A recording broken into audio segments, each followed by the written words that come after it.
We choose to go to the moon in this decade and do the other things, not because they are easy, but because they are hard. Because that goal will serve to organize and measure the best of our energies and skills. Because that challenge is one that we're willing to accept, one we are unwilling to postpone, and one we intend to win, and the others too.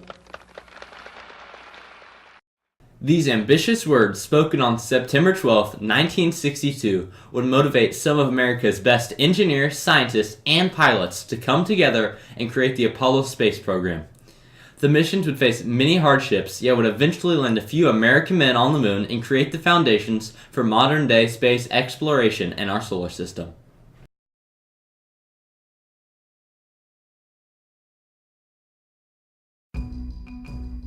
As tension between the United States and the Soviet Union peaked in the 1950s, people feared that a Cold War would become hot. In October of 1957, the Soviets launched the first satellite to orbit Earth named Sputnik. This small hunk of a technological wonder made the American populace worry that Soviet Russia would become more technologically advanced than the United States, which would make the US sitting ducks if the Soviets decided to attack. These perceived threats from the Russians struck fear into the hearts of world leaders around the globe, and America knew that one step to maintaining technological supremacy was getting to the moon. Work begun on the very first lunar program in 1963.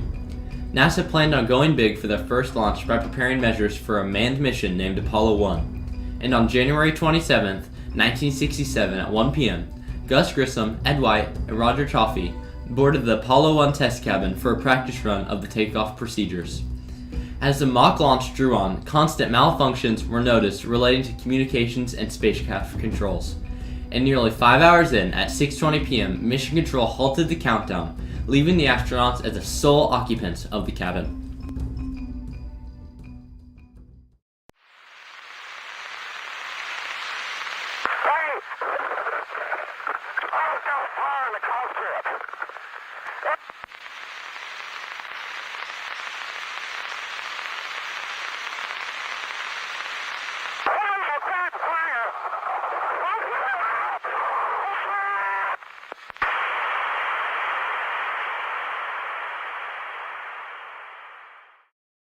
A combination of unfortunate events led to the tragedy that day. The latch to the exit was extremely hard to open and a fire had ensued due to a mixture of a high concentration of oxygen in the cabin and a loose wire, creating the spark that would eventually kill everyone on board.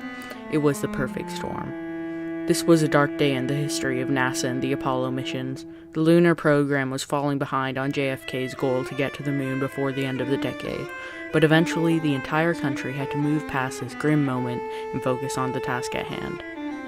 Despite this tragedy and major setback, NASA needed to continue with their noble pursuits and quickly make it to the moon. They soon after launched the unmanned mission Apollo 2 on July 5, 1966, which attempted to gather information on how this and future spacecraft would handle the vast expanse of space. This first successful mission would start a chain of missions that would be integral for the moon landing. Missions that followed would be for the purpose of gathering information on the kinds of shuttles that would work best in both maintaining life support systems and making sure the ship could withstand the brutal conditions of outer space. These other missions gave America the revolutionary Saturn V rocket in Apollo 4, and the lunar module that eventually landed on the moon in Apollo 5. Despite our best efforts, however, these other missions weren't completely airtight. The unmanned mission Apollo 6 was intended to test the Saturn V rocket and test translunar injection. The complications during takeoff prevented it from completing its main goal and testing lunar injection.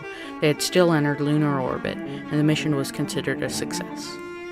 The deadline to get to the moon and fulfill JFK's promise was drawing near. The US as a country knew their next missions had to be successful, and on October 11, 1968, America's lunar program reached a turning point in their journey to the moon. On this day, Apollo 7 was launched, sending Walter Schirra, Don Eisel, and Walter Cunningham into orbit around the Earth for nearly 11 days. This sent a shockwave around the world, because it was the first time anyone could keep a human in space for such a long amount of time. NASA realized they were ahead of the game with this mission, and they were now confident they would get to the moon by the end of the decade.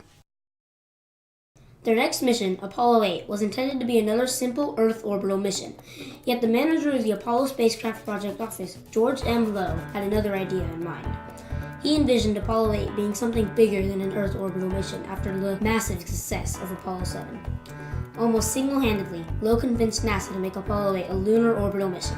This decision would eventually be one of the most important resolutions in the history of the Apollo missions and would bring Frank Borman, Jim Lovell, and William Anders closer to the moon than any other human has been. On December 21st, 1968, after some slight revisions to their Saturn V design, Apollo 8 started its journey to the moon. They intended to test the equipment and observe the surface of the moon while in lunar orbit, and roughly 68 hours after takeoff, with the help of mission control and the near-perfect piloting of the three men, the astronauts came into orbit around the moon for the first time in human history. Here they could see up close the surface of the moon.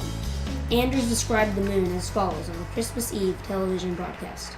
I hope that all of you back on Earth can see what we mean when we say it's a rather foreboding horizon, a rather stark and unappetizing looking place. As they came around the front of the moon, they saw all of planet Earth in front of their own eyes.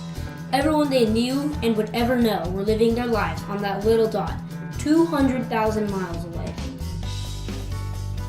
After adjusting the spacecraft, the crew headed home to an optimistic America.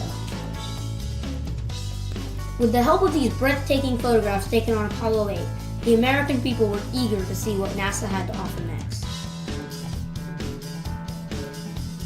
Confident with their abilities, NASA was ready to launch the final two missions before the moon landing.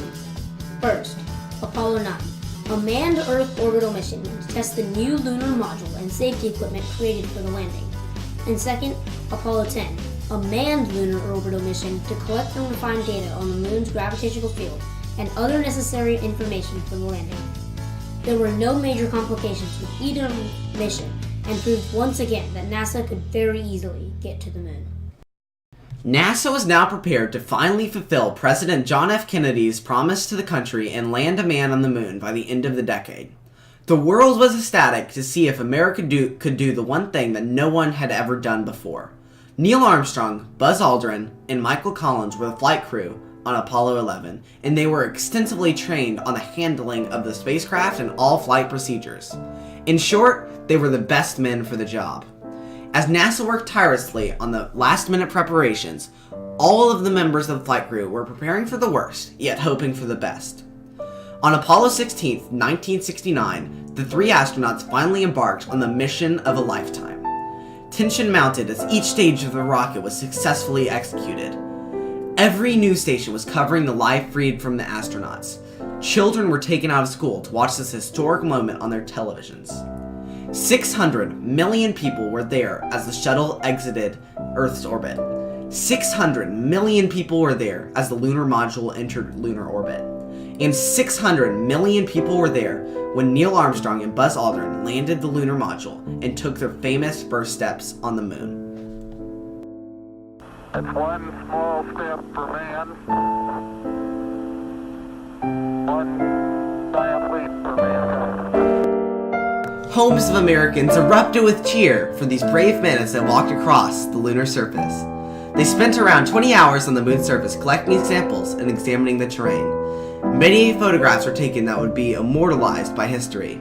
The noble pursuits of the entire country brought these men here, and they were excited to be there. Eventually, though, their celebrations on the moon had to come to an end, and they needed to return to Earth. The entire mission lasted a total of 8 days, and on July 24th, they had successfully entered Earth's atmosphere and touched down in the Pacific Ocean. The astronauts came home to a hero's welcome. This event brought about a renaissance of space exploration for the world by bringing these men to the moon. The hard work of the engineers and scientists that worked on all of the Apollo missions had finally paid off. With Apollo 11, America had finally ended the space race and declared technological supremacy over the world for years to come. Thanks to these Apollo missions, America, and most importantly the world, was one step closer to unlocking the secrets of our solar system.